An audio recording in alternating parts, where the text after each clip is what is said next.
Bismillahirrahmanirrahim. Assalamualaikum warahmatullahi wabarakatuh. Perkenalkan, nama saya Gawi Saputra dengan nomor NIM 2019-0201-076 dari jurusan Teknik Industri. Pada kesempatan kali ini saya akan membawakan materi yang berjudul MRP atau Material Requirement Planning. Seperti yang kita tahu, setiap perusahaan yang ingin memproduksi sebuah barang pasti membutuhkan rincian data bahan bakunya. Nah, di sini MRP adalah sistem yang membantu menghitung perincian bahan baku yang dibutuhkan pada proses produksi. MRP atau Material Requirement Planning adalah sistem yang bermanfaat untuk menghitung rincian jumlah bahan baku, bahan mentah, atau komponen yang dibutuhkan untuk memproduksi sebuah barang pada perusahaan. Biasanya sistem MRP ini digunakan oleh perusahaan manufaktur yang memang banyak memproduksi barang dan permintaan. MRP juga bisa menjawab dari pertanyaan dari divisi produksi. Sering kita tahu 3 pertanyaan tersebut, yaitu barang apa yang dibutuhkan, berapa banyak barang yang tersebut yang dibutuhkan, kapan barang tersebut dibutuhkan. Untuk kuantitas barang yang banyak, biasanya MRP masih membutuhkan alat berupa komputer yang sudah terinstal dengan program. Contoh dari program yang terkenal yaitu adalah software manufaktur. Lanjut, tujuan penerapan MRP. Tujuan dari penerapan MRP ini adalah 1. Mengurangi jumlah persediaan. Jika dilihat dari tujuan utamanya, MRP adalah sebuah sistem untuk menentukan jumlah komponen atau bahan baku yang dibutuhkan dan kapan komponen atau bahan baku tersebut dibutuhkan sesuai jadwal produksi induk atau master product schedule. Nah, dengan adanya sistem ini juga akan membuat perusahaan manufaktur yang bersangkutan hanya perlu membeli material atau komponen bahan baku pada saat dibutuhkan saja, sehingga cara tersebut bisa digunakan untuk menghindari kelebihan persediaan material. Yang kedua, mengurangi waktu tenggang atau lead time.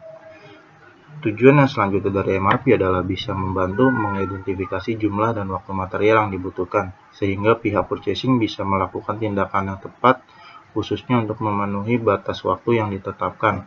Maka dari itu, penggunaan sistem MRP juga dapat membantu untuk menghindari keterlambatan produksi yang umumnya disebabkan oleh masalah kekurangan material. Yang ketiga, komitmen pengiriman realistis ke pelanggan.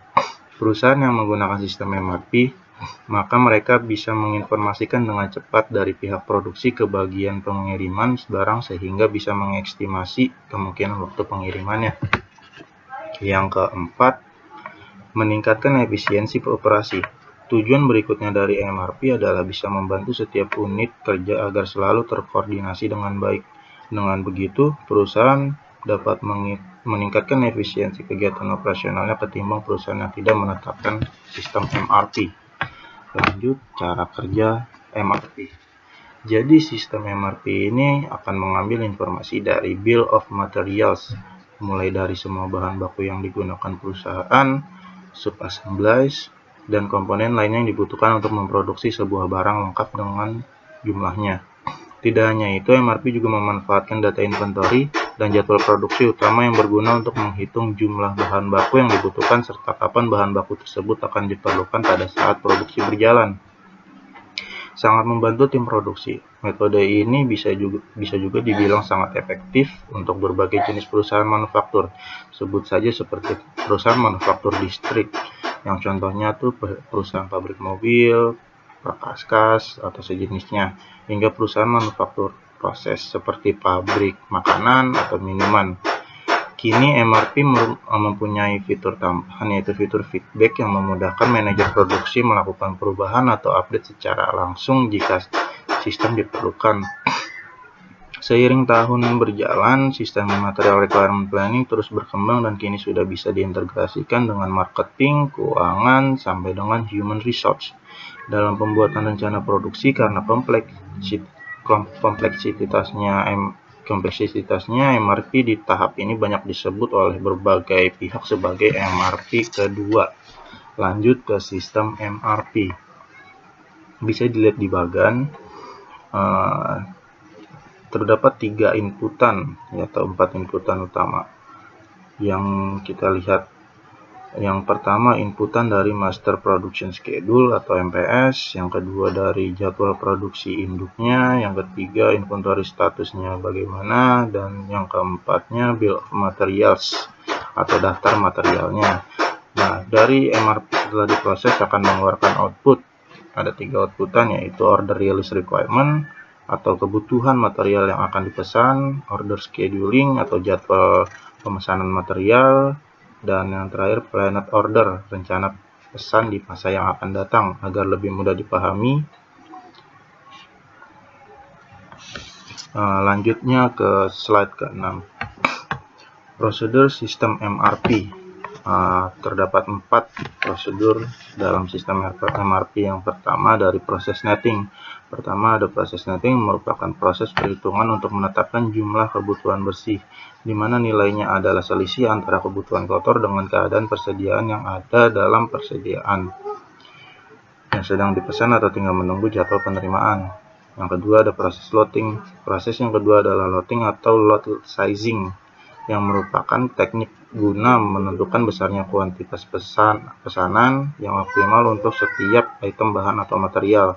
Di sini, proses loading sangat berperan penting dalam perencanaan kebutuhan barang, terutama pada perusahaan yang memiliki keterbatasan fasilitas atau ruang. Selanjutnya, ukuran lot dikaitkan dengan besarnya ongkos-ongkos persediaan, sebut saja seperti ongkos pengadaan barang, ongkos simpan, biaya modal, dan harga barang itu sendiri. Yang ketiga, proses ketiga yaitu adalah proses offsetting. Yang ketiga, ada proses offsetting yang berguna untuk menentukan waktu dilakukannya kegiatan pemesanan sehingga upaya untuk memenuhi tingkat kebutuhan bersih bisa segera tercapai. Yang keempat, yang terakhir, proses explosion. Proses yang terakhir adalah explosion, yang merupakan sebuah perhitungan kebutuhan tiap item di mana perhitungannya menilai tingkat yang lebih rendah dari struktur produk yang tersedia. Perhitungan ini juga didasarkan atas rencana pemesanan yang sebelumnya telah disusun pada proses offsetting. Selanjutnya, kesimpulan. Material requirement planning yang intinya merupakan sebuah metode yang efektif untuk menggenjot produktivitas perusahaan manufaktur. Bahkan semenjak tahun 1964, sistem MRP ini berhasil diintegrasikan ke beberapa aspek perusahaan dengan tujuan utama untuk memudahkan perusahaan dalam menyusun rencana produksi. Sehingga sampai pada saat ini, sistem MRP tetap menjadi bagian penting dari perusahaan manufaktur. Demikianlah presentasi yang dapat saya sampaikan. Kurang lebihnya mohon maaf. Assalamualaikum warahmatullahi wabarakatuh.